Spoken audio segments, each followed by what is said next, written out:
எல்லா தமிழ் மக்களுக்கும் என்னுடைய வணக்கம். இன்றைக்கி நம்ம பார்க்க போகிறது ஓணம் சீரீஸோட 7வது ரெசிபி தான் இன்ஸ்டன்ட் அடை பிரதமன். ட்ரெடிஷ்னலாக இருக்கிற மெத்தட் கிடையாது. கடையிலிருந்து இன்ஸ்டண்ட்டாக வாங்குகிற அடை யூஸ் பண்ணி செய்கிற ஒரு மெத்தடாக இருக்குது. இன்ஸ்டண்ட்டாக உங்களுக்கு கடையில் அடை வாங்குறது கிடைக்கல அப்படின்னா வீட்டில் எப்படி ரெடி பண்ணி எடுக்கலான்னு கூடி இந்த வீடியோவில் எக்ஸ்பிளைன் பண்ணியிருக்கு. தேங்காய் துருவி எடுக்கிற ஃப்ரெஷ்ஷாக இருக்கிற தேங்காய் பாலுக்கு பதிலாக இன்ஸ்டன்ட் தேங்காய் பால் பவுடரில் தண்ணி ஊற்றி கலக்கி தான் நம்ம 1ஆம் பால் 2ஆம் பால் 3ஆம் பால் ரெடி பண்ணி எடுத்து வச்சுருக்கு. அடியும் இன்ஸ்டண்ட்டாக இருக்குது, தேங்காய் பால் பவுடரும் இன்ஸ்டண்ட்டாக இருக்குது. வெளியூர்லாம் தங்கிட்டு இருக்கிறவங்களுக்கு இந்த ஒரு மெத்தட் வந்து ரொம்ப யூஸ்ஃபுல்லாக இருக்கும். உங்களுக்கு ட்ரெடிஷ்னலாக தான் வேணும் அப்படின்னா இலையில அடையெல்லாம் செஞ்சு ரெடி பண்ணுற ட்ரெடிஷ்னலாக இருக்கிற அடை பிரதமனோட ரெசிபி நம்ம இதுக்கு முன்னாடி அப்லோட் பண்ணியிருந்தேன். லிங்க் வந்து டிஸ்கிரிப்ஷன் பாக்ஸில் கொடுத்துருவேன். எப்படி செய்யலான்னு பார்த்துட்டு வரலாம். 200 கிராம் அளவுக்கு ரிப்பன் அடை தான் நான் வாங்கியிருக்கேன். இது வந்து வெரைட்டியாக கிடைக்கும். வெரைட்டியாக இருக்கிற ஷேப்பில் இருக்கும், பிராண்டும் இருக்கும். எதாக இருந்தாலும் பார்த்து எடுத்துக்கோங்க. இது வந்துட்டு ரிப்பன் மாதிரியே இருக்கும். நீங்கள் இன்ஸ்டன்ட் அடை வாங்கும்போது சில அடை வந்துட்டு சர்க்கரை எல்லாம் மிக்ஸ் ஆகி ஏலக்காய் பவுடர் மிக்ஸ் பண்ணி அந்த மாதிரி ரொம்ப ரொம்ப சின்ன சின்ன பீஸாக கிடைக்கும். அது வாங்காதீங்க. இதே மாதிரி அடை மட்டும் இருக்கிற பேக்கெட் இருக்கும், அது வாங்கிடுங்க.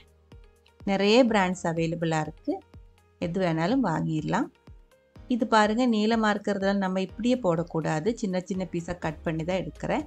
ரொம்ப சின்ன பீஸாக இருக்கிற அடை வந்து கட் பண்ண வேண்டியதை நீங்கள் அப்படியே யூஸ் பண்ணிடலாம். இன்னொரு விஷயம், இது வேக வைக்கிறது கொதிக்கிற தண்ணிக்குள்ளே போட்டு தான். ஆனால் அதுக்கு பின்னாடி எழுதியிருக்கிற அந்த இன்ஸ்ட்ரக்ஷன் கரெக்டாக பாருங்கள். எப்படி வேக வைக்கணும்னு அதில் கரெக்டாக எழுதியிருக்கும், அதே மாதிரி வேக வச்சுக்கோங்க. ஒரு அடியும் வேக வைக்கிற விதம் வந்து வித்தியாசமாக இருக்கும். இன்ஸ்ட்ரக்ஷன் படியே வேக வச்சு எடுத்துக்கலாம். அடி கட்டியாக இருக்க ஒரு பாத்திரத்துக்குள்ளே தண்ணி ஊற்றி கொதிக்கும்போது அதுக்குள்ளே இந்த சின்ன சின்ன பீஸாக கட் பண்ணி வச்சுருக்கிற அடை போட்டு நல்லா கலக்கி விட்டுருக்கு. அடை போட்டதுக்கப்புறம் 1-2 நிமிஷம் கைவிடாமல் கலக்கி விட்டுக்கோங்க. இல்லை இருந்தால் ஒன்றுக்கு ஒன்று ஒட்டுறதுக்கான வாய்ப்பு இருக்குது. அதுக்கப்புறம் தீ ஆஃப் பண்ணிக்கோங்க. சுடு தண்ணிக்குள்ளே அப்படியே 20 நிமிஷம் போட்டுருக்கு. அதுக்கப்புறம் இதுக்குள்ளே இருக்கிற அடை வந்துட்டு பச்சை தண்ணிக்குள்ளே போட்டுக்கோங்க. ஐஸ் தண்ணி ஒன்றும் தேவையில்லை, நார்மலாக இருக்கிற தண்ணி போதும். ஒன்றுக்கு ஒன்று ஒட்டாமல் இருக்கிறதுக்காக தான் இந்த மாதிரி செய்யறது. அடை வேக வச்ச தண்ணி நமக்கு தேவையில்லை, அது நம்ம கொட்டிடலாம். பச்சை தண்ணிக்குள்ளே போட்ட அடை நல்லா ஆறினதுக்கப்புறம் தண்ணி வடிகட்டி ஒரு பாத்திரத்தில் எடுத்து வச்சுக்கோங்க. இது இப்போ பாயசம் செய்யறதுக்கு கரெக்டாக இருக்குது. உங்களுக்கு அடை மார்க்கெட்டில் கிடைக்கல அப்படின்னா நம்ம இது வீட்டிலும் ரெடி பண்ணி எடுத்துக்கலாம். அது எப்படின்னு சொல்கிறேன். ஒரு கப் அளவுக்கு அரிசி மாவு எடுத்துருக்கு. இடியப்பத்துக்கெல்லாம் எடுக்கிற வறுத்த அரிசி மாவு தான் எடுத்துருக்கு. அதுக்குள்ளே ஒரு கப் அளவு தண்ணி ஊற்றி நல்லா கலக்கி எடுத்துக்கோங்க. ரொம்ப கட்டியாகவும் போகக்கூடாது, ரொம்ப நைஸாகவும் இந்த மாவு போகக்கூடாது. ஒரு கப்பு மாவுக்கு ஒரு கப் அளவு தண்ணி கரெக்டாக இருக்கும். இந்த ஒரு கன்சிஸ்டன்சி தான் இருக்கணும். ஒரு பிளேட்டுக்குள்ளே கொஞ்சமாக தேங்காய் எண்ணெய் ஊற்றி நல்லா ப்ரஷ் பண்ணி விட்டுக்கோங்க. அதுக்கப்புறம் நம்ம இதே மாதிரி மாவு ஊற்றிடலாம். ஊற்றுற மாவோட அளவு நீங்கள் எடுக்கிற பாத்திரத்தோட சைஸு, அதே மாதிரி எடுக்கிற கரண்டியோட சைஸுக்கு தகுந்த மாதிரி தான் இருக்கும். ரொம்ப கட்டியாக ஊற்றக்கூடாது, ரொம்ப தின்னாகவும் ஊற்றக்கூடாது. ஒரு மீடியம் லெவலுக்கு தான் ஊற்றணும். அதை நான் இப்போ காமிச்சு தர்றேன். அதுக்கப்புறம் ஆவியில் 2 நிமிஷம் வேக வச்சுக்கோங்க. 2 நிமிஷம் போது ரொம்ப நேரம் வேக வைக்க வேண்டியதில்லை. கட்டி ரொம்ப கம்மியாக இருக்கிறதுனால சீக்கிரம் வெந்து கிடச்சிடும்.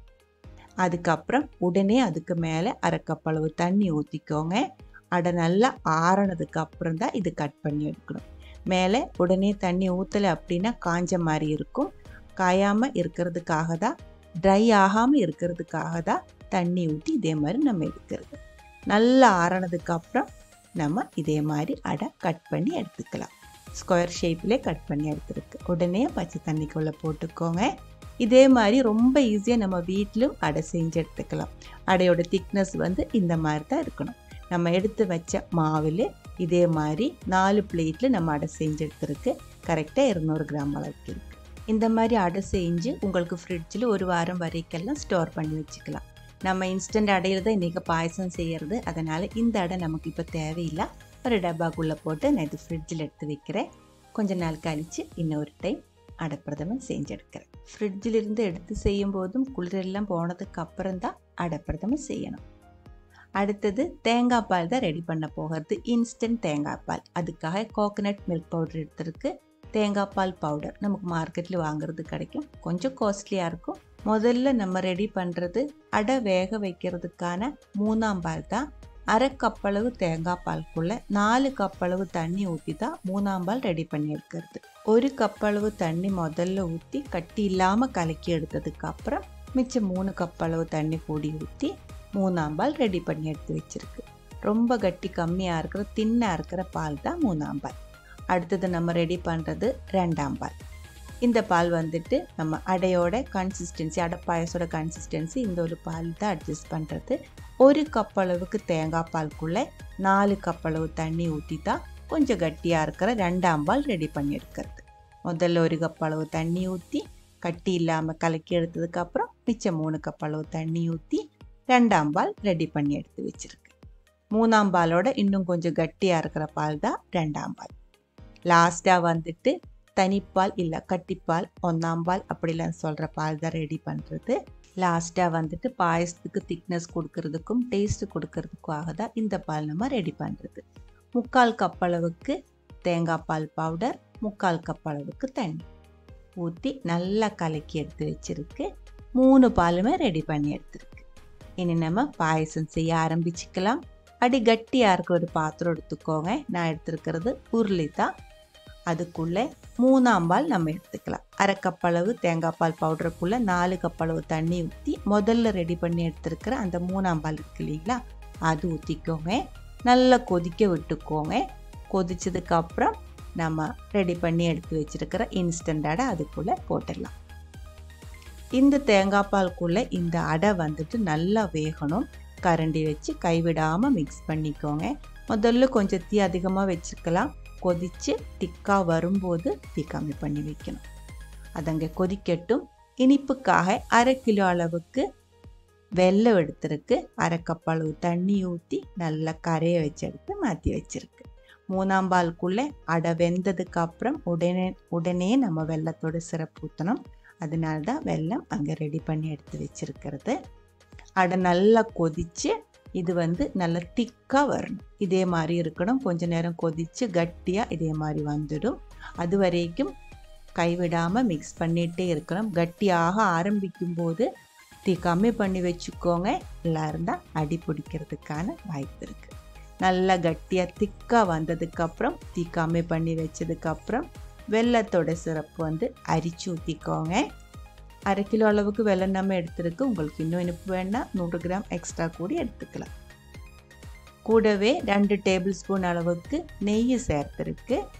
நம்ம வெல்லம் ஊற்றினதுக்கப்புறம் பாயசம் நம்ம செஞ்சு முடிக்கிற வரைக்கும் இடையில நெய் போட்டுகிட்டே இருக்கணும். அப்போ பாயசம் நல்லா டேஸ்டியாக இருக்கும். அது உங்களோட இஷ்டத்துக்கு தகுந்த மாதிரி நெய்யோட அளவு நீங்கள் கம்மி பண்ணிடலாம். அதிகமாக வேணும் அப்படின்னா அதிகமாகவும் செஞ்சு எடுத்துக்கலாம்.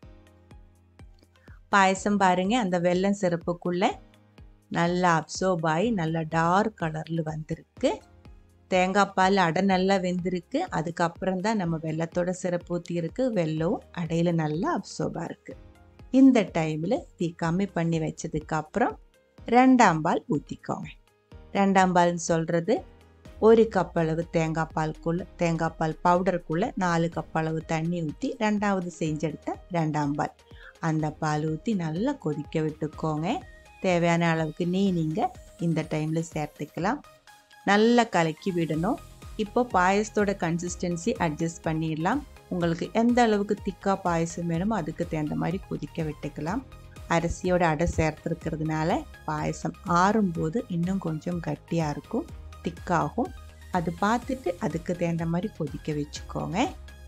இப்போ பாருங்கள், இது நல்லா கொதித்து ஆல்மோஸ்ட் ஒரு திக்காக வர ஆரம்பிச்சிருக்கு. இந்த டைமில் நம்ம இதுக்குள்ளே ஏலக்காய் பவுடர் சேர்த்துக்கலாம். 1 டேபிள் ஸ்பூன் ஃபுல்லாகவே ஏலக்காய் பவுடர் நான் சேர்க்குறேன். 1 டீஸ்பூன் அளவுக்கு சுக்கு பவுடர் கூட வேணாலும் சேர்த்துக்கலாம். முதல்ல நம்ம செஞ்ச ரெசிபியில் நம்ம அது சேர்த்துருக்கு. உங்கள்கிட்ட இருந்தால் நீங்கள் சேர்த்துக்கோங்க. இல்லை இருந்தால் ஏலக்காய் பவுடர் கொஞ்சம் அதிகமாக சேர்த்துக்கோங்க. பருப்பு பிரதமெல்லாம் வைக்கும்போது சுக்கு பவுடர் கண்டிப்பாக சேர்க்கணும். அது இதில் ஏலக்காய் பவுடர் மட்டும் சேர்த்தாலும் போதும். கொஞ்சம் திக்காக வந்ததுக்கப்புறம் ஏலக்காய் பவுடர் நல்லா மிக்ஸ் ஆனதுக்கப்புறம் தீ ரொம்ப கம்மி பண்ணி வச்சு 1ஆம் பால் ஊற்றிக்கோங்க. கட்டியாக இருக்கிற 1ஆம் பால். நல்லா கலக்கி விட்டதுக்கப்புறம் கொதிக்க ஆரம்பிக்கும் போது தீ ஆஃப் பண்ணிடலாம். இது இப்போ பார்க்கும்போது கொஞ்சம் கட்டி கம்மியாக இருக்கிற மாதிரி தோணும், ஆனால் ஆறும்போது இன்னும் நல்லா கட்டி ஆகிடும். இதில் கேஷ்யூ நட்டு ரைசின்ஸு வறுத்து சேர்த்துக்கலாம். 2 டேபிள் ஸ்பூன் அளவுக்கு நெய் சூடு பண்ணி அரை கப் வேண்டாம் 1/4 கப் அளவுக்கு கேஷ்யூ நட்டு கொஞ்சம் ரைசின்ஸு நல்லா வறுத்து பாயசத்து கூட சேர்த்து மிக்ஸ் பண்ணிக்கோங்க. இன்ஸ்டன்ட் அடப்பிரதமனோட ரெசிபி தான் இப்போ நம்ம பார்த்துருக்கிறது. வெளியூர்லெல்லாம் தங்கிட்டு இருக்கிறவங்களுக்கும் ஃப்ரெஷ்ஷாக இருக்கிற தேங்காய் உங்களுக்கு கிடைக்கல அப்படின்னாலும், அதே மாதிரி அடை ரெடி பண்ணி எடுக்க தெரியல அப்படின்னாலும், அடை உங்களுக்கு மார்க்கெட்டில் கிடைக்கல அப்படின்னா கூடயும் இந்த ஒரு ரெசிபி செஞ்செடுக்க முடியும். பிடிச்சிருக்குன்னு நினைக்கிறேன். கண்டிப்பாக ட்ரை பண்ணி பாருங்கள். அதுக்கப்புறம் உங்களோட கமெண்ட்ஸ் எல்லாம் சொல்லிவிடுங்க. இந்த சமையல் பிடிக்கிற ஃப்ரெண்ட்ஸுக்கு மறக்காமல் ஷேர் பண்ணி விட்டுக்கோங்க. நீங்கள் இது வரைக்கும் நம்ம சேனலுக்கு கொடுத்துட்ருக்கிற சப்போர்ட்டுக்கு ரொம்ப ரொம்ப நன்றி. உடனே பார்க்கலாம் இன்னொரு ரெசிபியோட. அது வரைக்கும் வணக்கம்.